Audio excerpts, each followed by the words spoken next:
Welcome to the Deep Leadership Podcast. Today I'm joined by Dennis Benigno.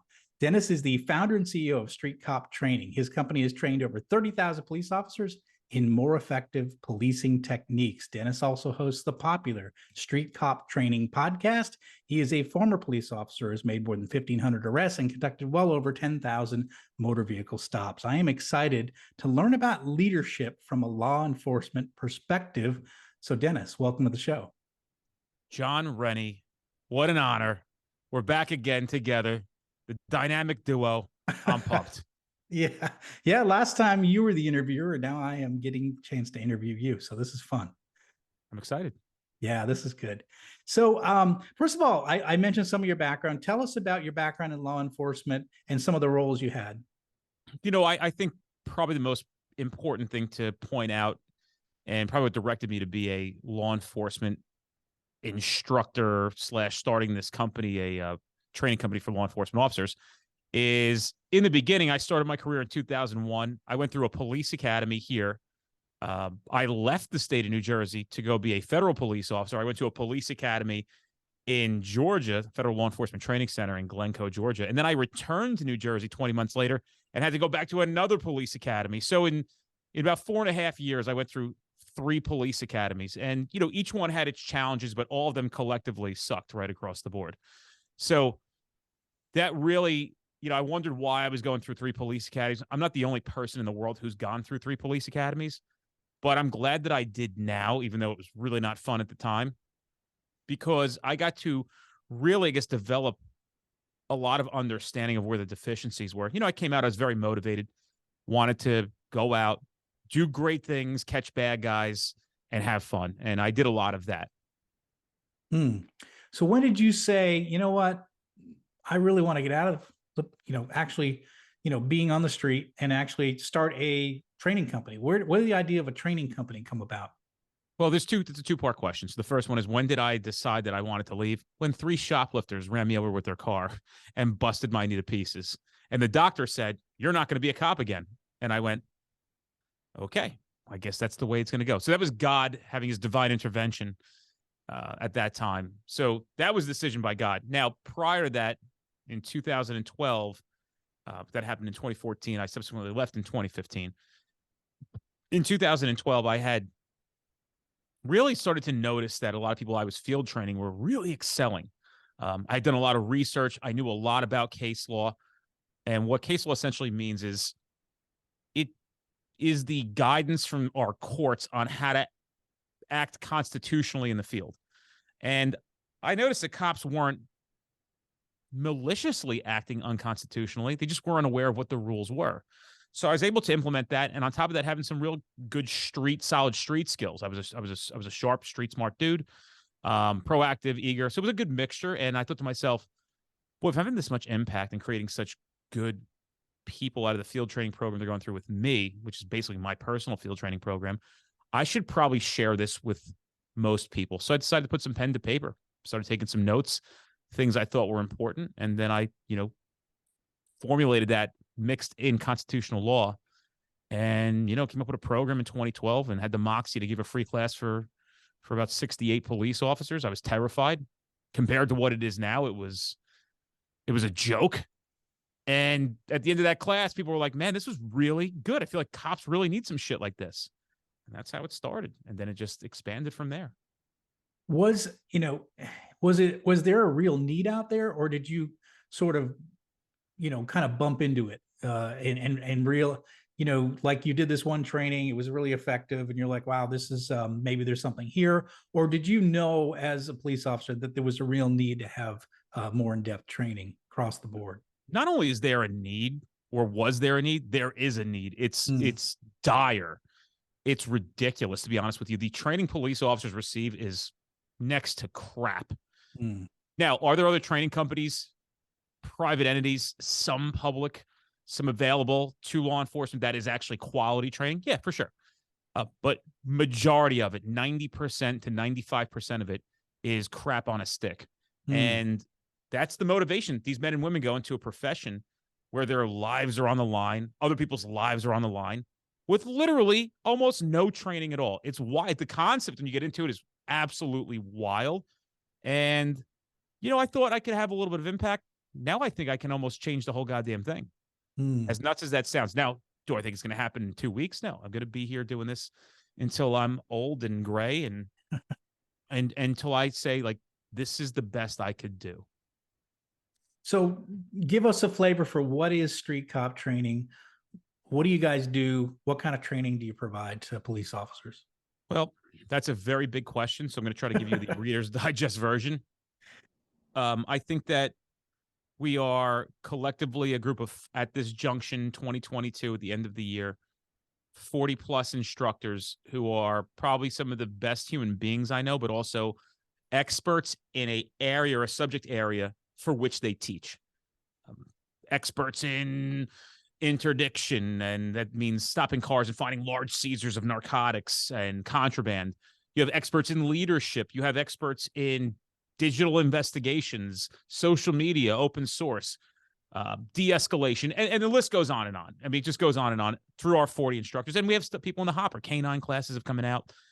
What our goal is to really, one, I think at the core of it is to prevent death, right? And serious bodily injury, whether that's at the hand of the police officer themselves in a suicidal fashion, because that's a very prevalent thing, but also at the hands of others. So employing tactics that are more sound and safe compared to what they've been taught, employing life-saving medical tactics to themselves or others. There's just investigations that save lives. That's the number one thing. And the next thing we have is employing tactics that are constitutionally compliant so we can ensure that when we do actually catch the fish, we get to clean it and put it away in the freezer. Those are probably the two most important things for us. And that's a very macro statement.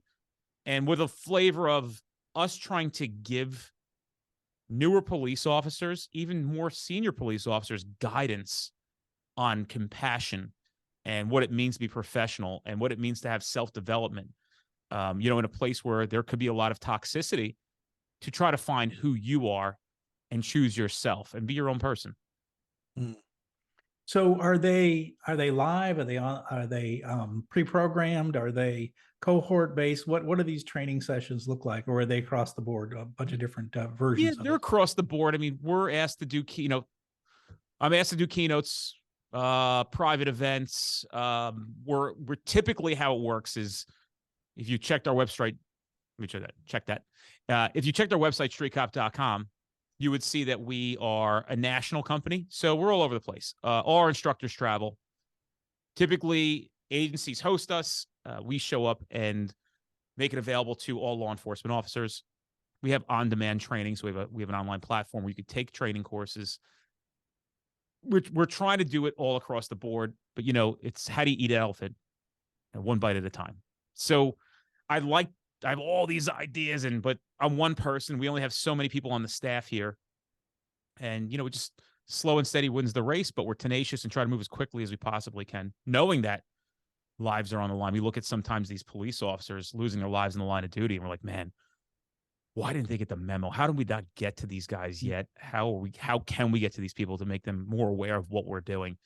And I think a lot of people really subscribe to the Street Cop brand because they know what we stand for. They know where our hearts are. They know that we don't come out here to solely procure revenue. We come up here with a why, and why are we doing this? That makes a lot of sense.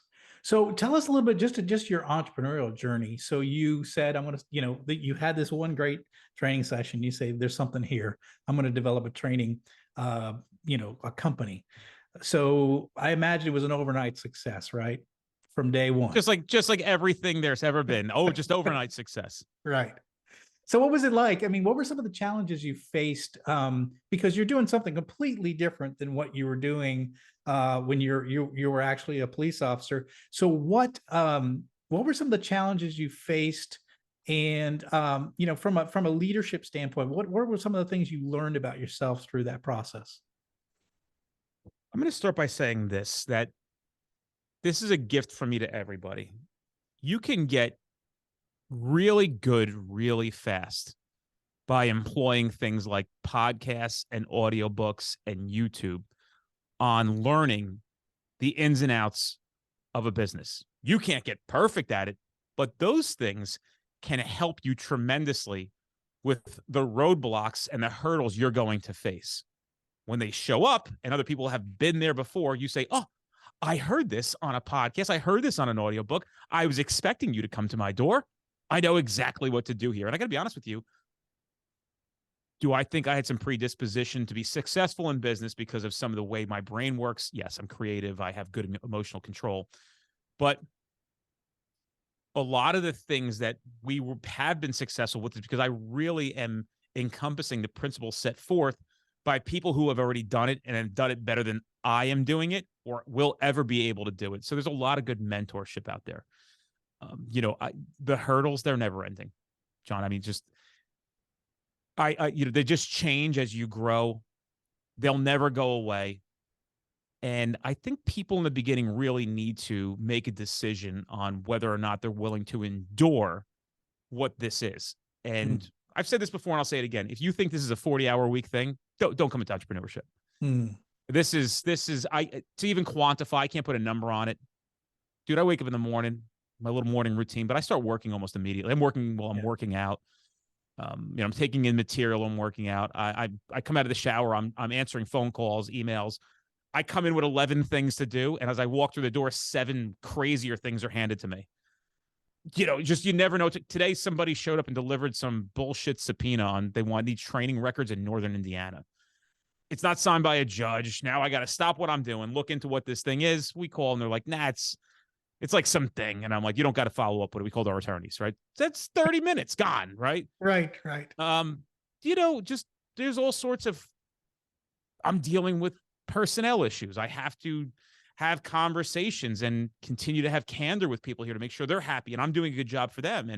And what do you expect? This is the job. And what do you want from me? Where do you see this is like, because there's a little tension going on right here, right now. So it's a lot, man. There's a lot that goes into it. But it was a calling.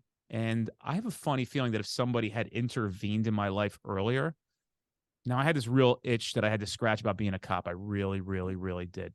But maybe when I was 18 or 19, had technology been around, where I'd run into an entrepreneur and put their arm around me and said, hey, I see a lot of potential in you. Let me show you some things. I might have been persuaded out of law enforcement and had been doing something completely different now because I really always knew that I had a knack for business. I have a lot of examples of what that is. I'm 41 years old next week. I continue to unpack the thoughts I even had as a kid in business. So I enjoy it tremendously. It's for me, but there's a lot of responsibility with this, really a lot of responsibility.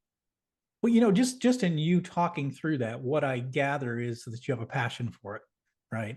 And there's Angela Duckworth wrote a book called Grit, and she said grit is passion and perseverance for long-term goals. In other words, something you're so driven to do that you'll go through whatever obstacles that you face because you have a passion towards that. And it sounds like you have a mission, you have a passion, you have a goal, and that all the challenges that you face, the day-to-day challenges, like you said, the unforeseen things that happen every day, those are minor compared to what your mission is. Is that safe to say? I think that is not only safe to say, but it's part of the deal. And if you're not willing to accept that part of the deal, probably wouldn't want to go into this. Now, my friend Rob said something one time, maybe I'll skip that part, but I was recently at a conference and, essentially it's the same principle. I'll tell you what my friend Rob said one time. I sat down and I was discussing with him. My friend Rob is the number one realtor in the state of New Jersey. His name's Rob Dukansky. Anybody from New Jersey knows him. His signs are everywhere. You can Google his name. He holds world title rankings in RE/MAX. The guy is a fucking savant. And he's a great human being. We're sitting having dinner one day. He's a very good friend of mine. I mean, I tremendously adore him. He changed my life.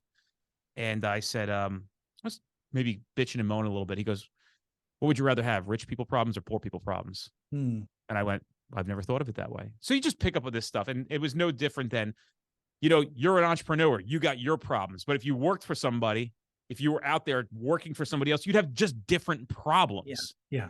So you've got to figure out which problems do you really want. And a lot of people think that you need to own a business to make money or be rich. That's not true. I think the variable of having success and money is how much hard work and discipline you're willing to employ. So people are confused on that. Hmm.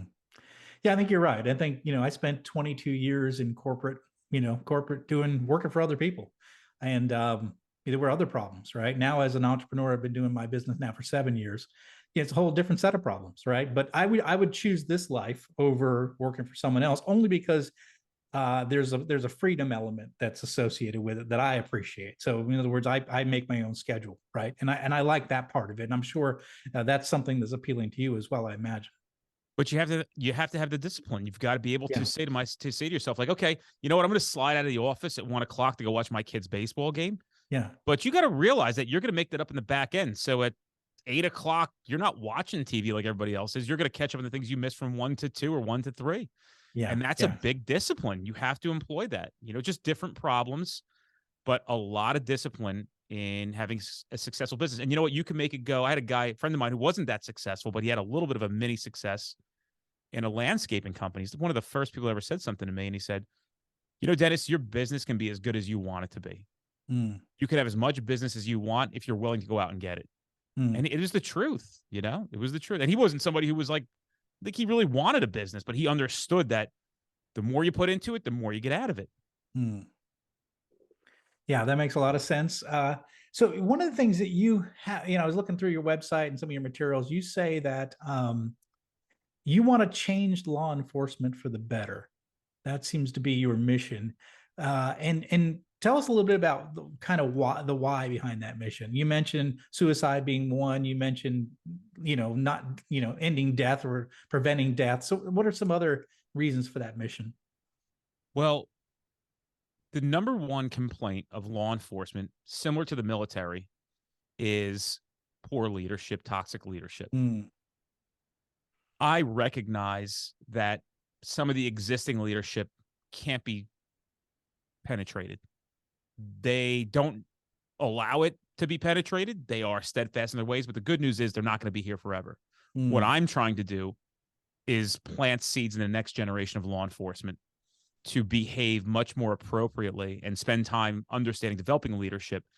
And essentially, if that's the first biggest problem, that should cure a lot of stuff because then it should trickle down from there. Mm. I don't teach leadership personally. I try to exemplify leadership. I speak about it a lot. That's not my course is on, but I touch on that subject quite a bit.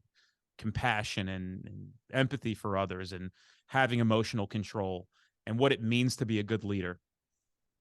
So at its core, really, we're trying to set the precedent of, hey, we can make this better. If you'd like this to be better, if you want to see more public support, less embarrassment, we'll never escape it completely because we're political pawns. But certainly this job, which is never going away, you'll always need the police, can be done just better. And I think I know how it can be done better. I think I have the solution to a lot of it. Not all of it, but a lot of it. No bullshit. It's a very audacious thing to say. It sounds very cocky and very peacocky. Let me try to impress you. I had a guy one time say to me, this is years ago, came to me in a class in Texas. He goes, you got a minute? I go, of course. What would you like? We're on break. It's your time. I'm here. He goes, can I ask you a question? I said, anything you want. He said, what's it like to know that you're changing the world? I went, you know what, dude? You can't say that out loud at this stage in the game because nobody will believe you. They think you're fucking nuts. But I think about it every single day. Every single day I think about it. And that's my motivation. Why I come in here, because I really believe in my heart. And not only do I believe it, there's tangible proof. We have so much testimony, so much stuff coming back to us on all the wonderful things that we are able to do for the world and for this law enforcement community. And the great thing is when we can do great things for law enforcement because they interact with the public so much, it really makes the world a better place. And whether it's the kind of service you receive from a law enforcement officer or the motivation we gave that person to prevent a crime from happening. It's a big totalitarian result, and it's exciting. It really is. I love what you're saying there because I think it's really important. You're saying that you have a mission, you have a passion, you have something that, and you want to change the world for the better. And it's a driving force in everything that you do. I know in this podcast we say we're here to build a world with better bosses. That's our mission. That's what we're trying to do. One boss at a time, one leader at a time. Right? We're trying to make people better. You're doing the same thing with police officers. Your dent in the universe, right, is making better law enforcement officers. And I think that's it comes through very clear in what you talk about. So I think entrepreneurs, leaders who are listening in here, when you talk about a vision or a mission, it's not something you put on a piece of paper and throw it in your lobby. It's something you're living every day. And clearly, Dennis, is you're living that every day. It's clear by your words that this is something that you're very passionate about. You are changing the world for the better, and that's something that's important to you. And I think as leaders, we need to find that same passion and drive in what we do. So excellent point. One thing you said though was interesting. You said that the police are political pawns, and I just wanted to get a chance for you to share a little bit about what are some of the challenges that law enforcement faces in 2022. Uh, well, literally, it doesn't it wouldn't take anybody with a half a brain to look very far to figure out when mayors of left-wing liberal agendas are creating policies to hinder police. And I just screaming in my head, Chicago Police Mayor Lightfoot has put policies in that enable criminals to just do whatever they want. Police can't have. Yeah. And so when you're intermixing somebody's personal idealisms with a service in this country that is at the utmost so necessary to be efficient, to prevent the loss of life at the top of it, and then we could just trickle it all down from there, you're really doing a detriment to the people that you have served.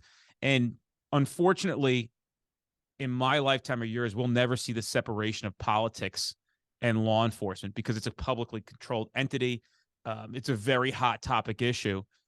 These people try to appeal to their public or to the people that they want to vote for them by essentially either treating the cops like complete pieces of shit, or on the other side of it, Ron DeSantis treating cops the way they should be treated. And I don't think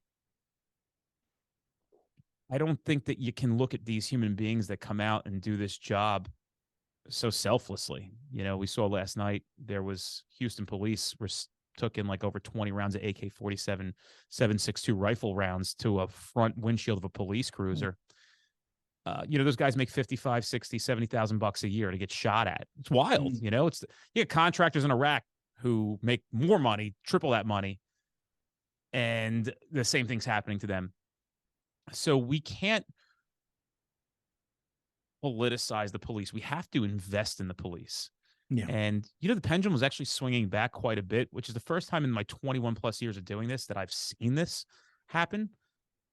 Not a ton, but enough. And, you saw like one of the things they said why the House flipped over back to the GOP was people were pissed about the crime rates. It's wild. You let these liberal antics dictate what law enforcement does. They have to be separate. You have to let law enforcement enforce the law.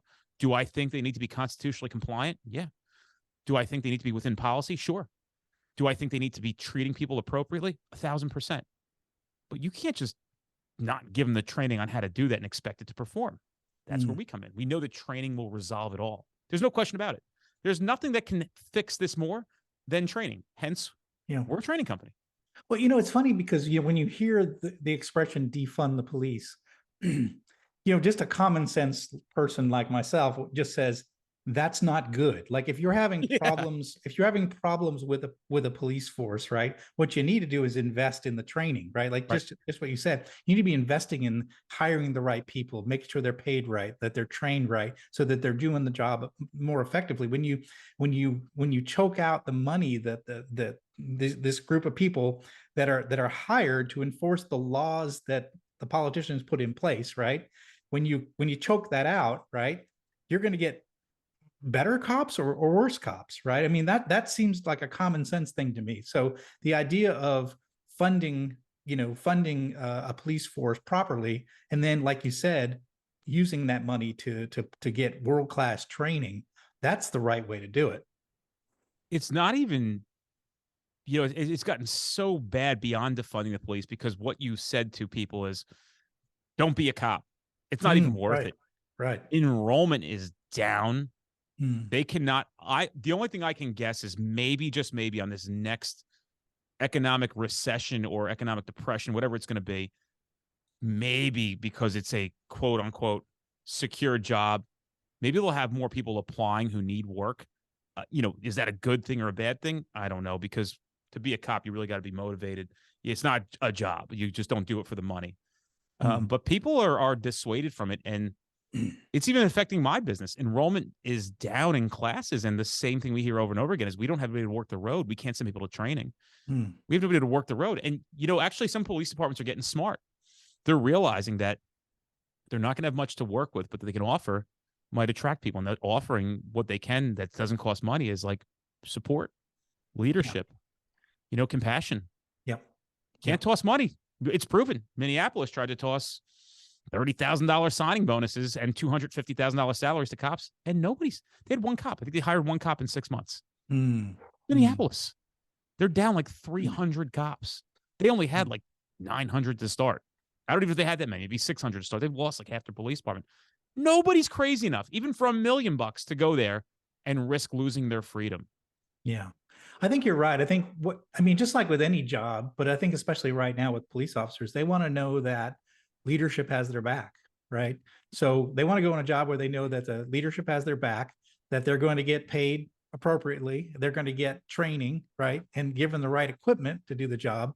And I think just like with any other job, you want all those things. And I think to a large extent, there's a feeling around different, especially different places in the country, that doesn't exist, right? That there isn't the support for the police officer, there isn't the right pay, the right equipment, the right training, right? So, and I think that's why you're seeing so many. Well, and like you say, with the crime rate up like it is, you're more likely to get into a scenario where there's gunshots and you're getting fired at, and that's to me. So I think you're on the right track with it, which is if we want to support the people that are doing this very difficult job, we got to give them, we got to back them up. We got to give them the right equipment. We got to give them the right pay, and we got to get them the right training. And it sounds like you're adding to the one major element there, which is training. What's interesting is, even on this theory that I'm giving you of why people go and work at certain places, I am telling you, I have a strong pulse as a, whatever you want to call me in this profession. And people are fleeing cops in droves to Florida. Like even New Jersey cops, which is unheard of, are going to Florida. It's wild. Yeah. And on the second part of it, Texas, they're going to Florida and Texas. They have gotten smart, and they're getting the country's best cops. In both those states, they are leaving places like New York City, Philadelphia, Pennsylvania overall, Illinois, anywhere where they are not supported, and they're just heading south, right to Texas, right to Florida. Maybe I'll third up with that, maybe like Arizona. We're losing them all to those states, and you're going to pay for it. There's a big detriment to this. Yeah. Yeah. And I think we've already seen, I think we've seen crime going up because of the drain of police in certain areas. That's for sure. Absolutely. No doubt. Yeah. So, so let's talk a little bit about, just before we kind of give you a chance to talk a little bit more about some of the things you're working on. I was just curious to know, like, when you're, we do leadership stuff on here. We talk to military leaders, we talk to business leaders and what have you. Are there specific things in leadership in the law enforcement that's unique to law enforcement that you would think of that obviously you're dealing with life and death situations, but I'm just curious to know, are there some specific leadership skills, techniques, ideas that's specific to your industry? I think leadership skills, techniques, and ideas is a universal principle. I don't think there's anything unique to it. I can give you an example of what it feels like to have a good leader. You got some sergeants who sit in the back office and kick their feet up and watch Netflix. And you got some that when you get a leaky bag of shit job, that means you get like a job that has like tons of paperwork. It's just a fucking nightmare. It's like a 5-6 hour job, which is a lot for a law enforcement officer. Then you got some sergeants that sit down and say, what do you got? Give me half the work. I'll do it with you right now. I'm going to get you guys sandwiches. I know it's been a long night. And that's just a small example of what a leader is in this profession. And I think that, again, the principles are universal, and any organization you go to and you ask the rank and file, who's the best leader here? Who do you guys like? It's not be the smartest guy. It might not be the smartest guy, but it's going to be the best leader. So you got to have followers to be a leader. And then if you ask them the same question again of like, who's the biggest asshole here? They all point to the same person as well. Mm-hmm. So what's that guy doing right? What's the other guy doing wrong? It's not hard to figure out. And I think that people can really start with a lot of selflessness and compassion for others. And we'll sprinkle in some empathy, because compassion is like it's almost twin brother. So those three things are great places to start. I can't give you every answer, but the decisions you're making, the behavior you're exhibiting, is it selfless as a leader? Do you have compassion for other people? And do you have empathy for other people? Can you understand what they're feeling and why they're feeling it? What may be causing some behavior? And then having the humility to sit down and try to open the dialogue of communication and make things better. How can I be better to you? What can we do here to make things better for you? And we're really going to listen to you. We're not just going to, because everybody wants to be seen, validated, and heard, right? That's a big mistake by a lot of leaders. You need to listen to people. And sometimes I'm guilty of it myself, but I really spend a lot of time trying to develop my leadership skills. I lead a lot of people. I have a lot of followers. We're almost at 1 million people collectively across our social media platforms. You know, so often people are like, well, he wasn't a captain of a police department. I didn't have to be a leader. Right. No, that's some great answers. And I think, we talk about it. I talk about it in my books, I talk about on this podcast, that leadership is a people business. And all those qualities you just mentioned are people qualities, dealing with people. How do you deal with them? Compassion, empathy, listening. These are just great leaders, great people skills, right? And you need to have that if you want to be an effective leader. So perfect answer. And it's good to see that like I've always said, that the leadership practices in the military, they translate really well to business. Sounds like they translate really well to law enforcement as well. It's good to for sure. I think they translate well to everybody. I think it's good for every human being to go through leadership training, just to understand what the principles of leadership are. The fact that we're trying to train, that we have to train it, is pretty wild. And you're just a product of your environment, how you're brought up, the principles of what you were raised on. Some of them aren't great. I wasn't raised by people who had good stoic principles. I was raised by people who were judgmental, relinquished no responsibility, never said I'm sorry. And I had to learn as an adult in my 30s a whole new way of thinking, believing, and acting. And I was just committed to it because it spoke to my soul. I was never a bad person. I just wasn't trained correctly. And I constantly self-train. Well, that's the way to do it. Absolutely. So what are you guys working on now in street cop training? What's going on now these days? We have our big event coming up, April 23rd to the 28th, Nashville, Tennessee.